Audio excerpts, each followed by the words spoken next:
Alright, buddy, listen here. You're gonna talk, you're gonna give up your friends, and we'll be all out of here by Christmas morning.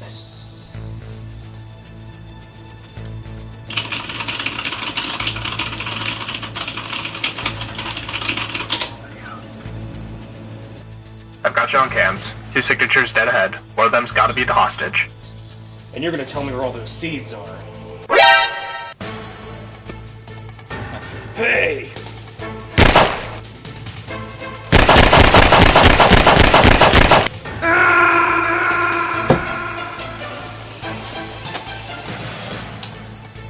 You're safe now. Only 899 to go.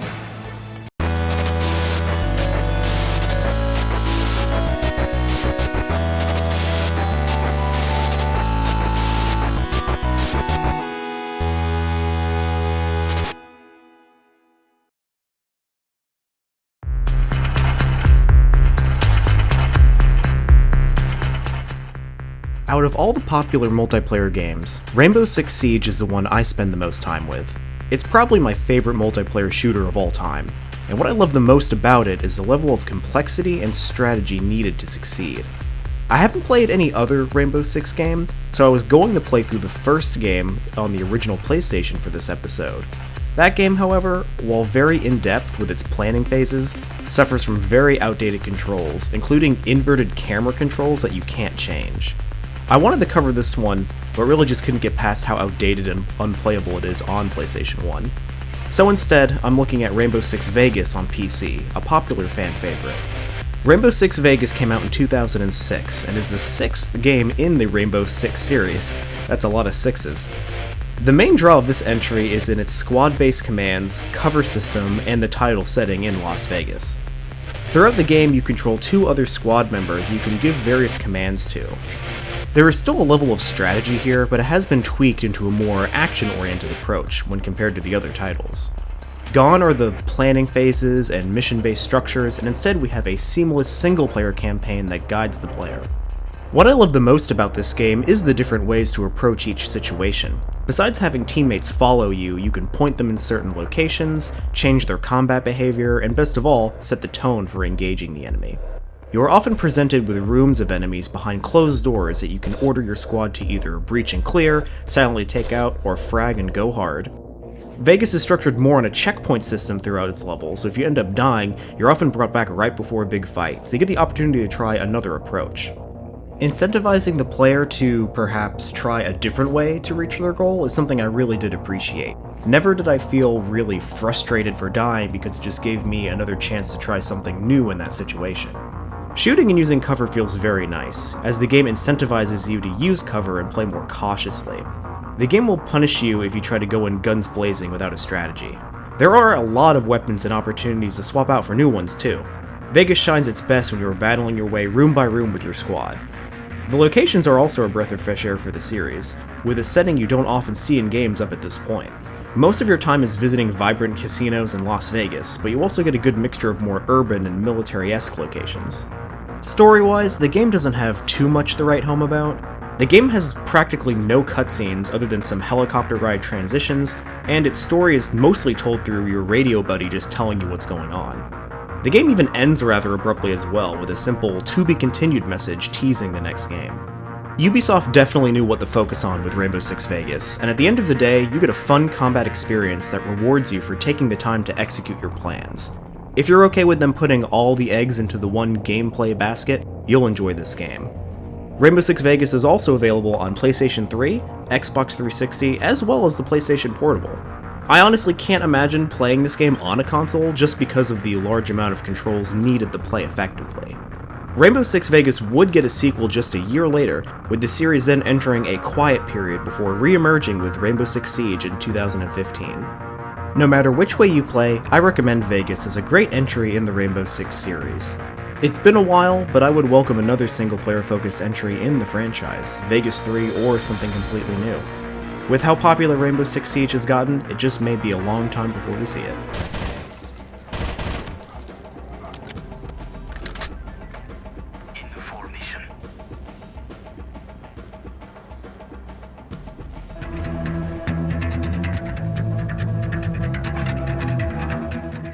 Splinter Cell is easily my favorite Tom Clancy franchise.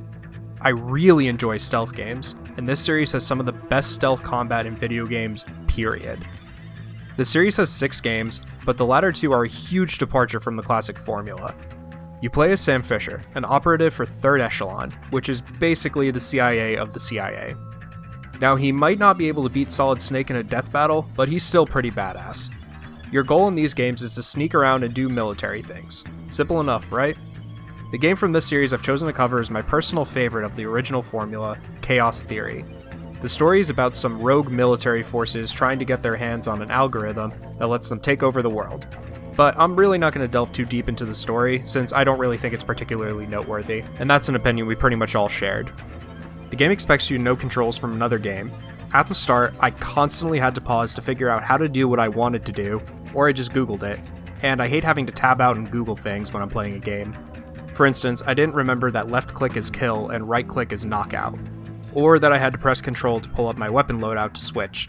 I played on PC, and I recommend rebinding controls to a more modern schema or anything that feels comfortable for you, or just use a controller.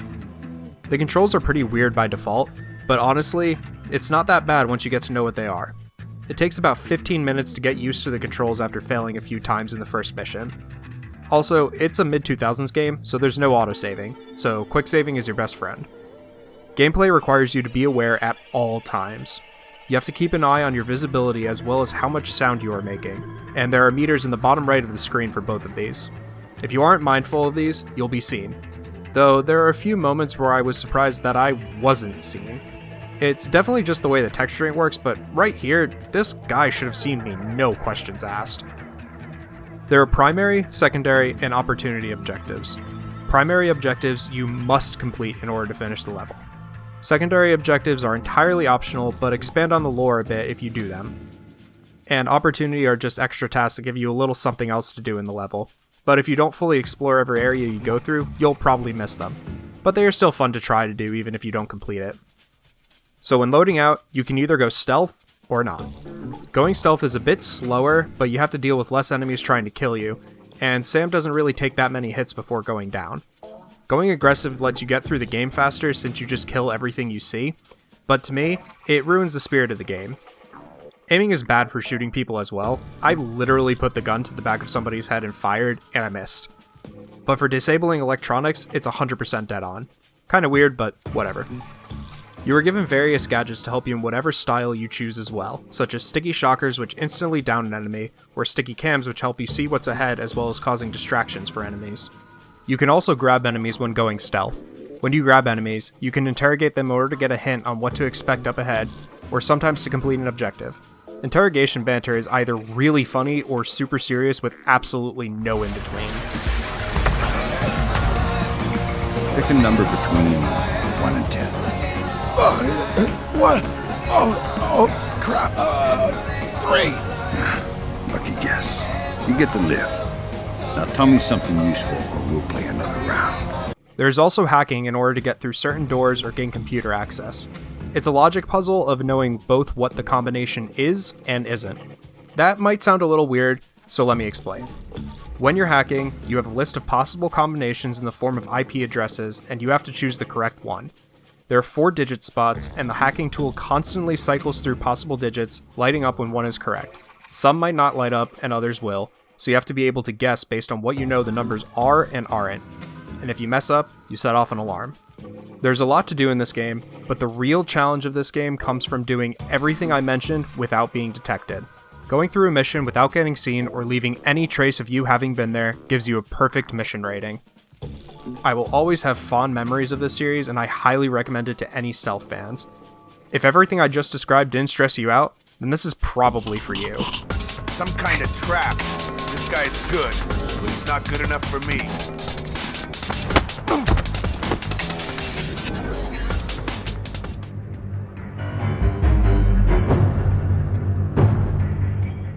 When I got my Xbox 360 in 2010, it was part of a bundle with several games.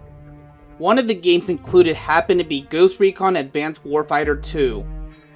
At the time, I set it aside for other games because let's be real, my 360 was a Call of Duty and Halo machine.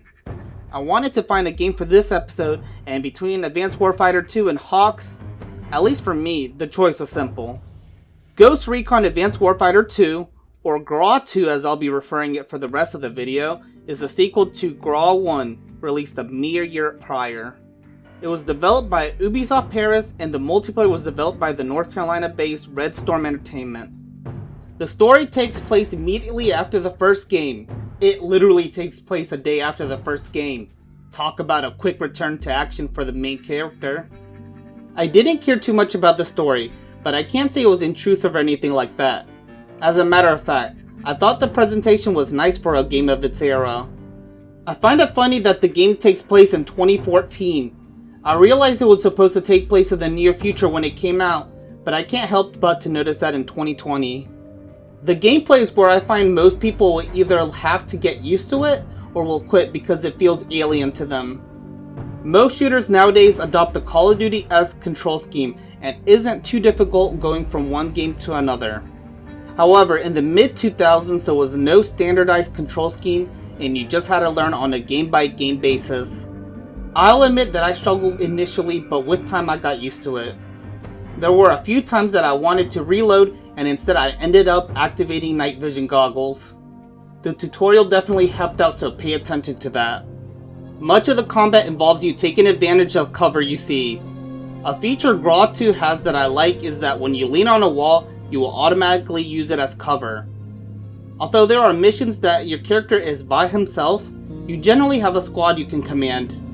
The two main commands that are used most often are choosing where your squad moves and ordering them to engage with the enemy or not. My main strategy was to position my squad in a favorable position, and while they were fighting other enemies, I outflanked them on another side. Your squad isn't the only thing you can control. You can also control drones, mules, and even allied tanks. Drones are by far the most useful as you can use them to scope the landscape and spot out enemy positions. Ultimately, note that this isn't a game where you cannot play too aggressively because GRAW 2 encourages positioning over brute strength. To this day, many Ghost Recon fans reminisce when Ghost Recon used to be good and the Advanced Warfighter games were among the best the series had to offer. It's been a while since I had to play a shooter that made me plan my moves like GRAW 2 did. I know past Edwin wouldn't like it, so I'm glad that I got to play it for this episode. Honestly, if you have any recommendations for any other games that play like GRAW 2, please let me know in the comment section below. Southwest, watch. Check southwest. Whoa, lots of targets. Too many heads. On the bridge, check. He's dead.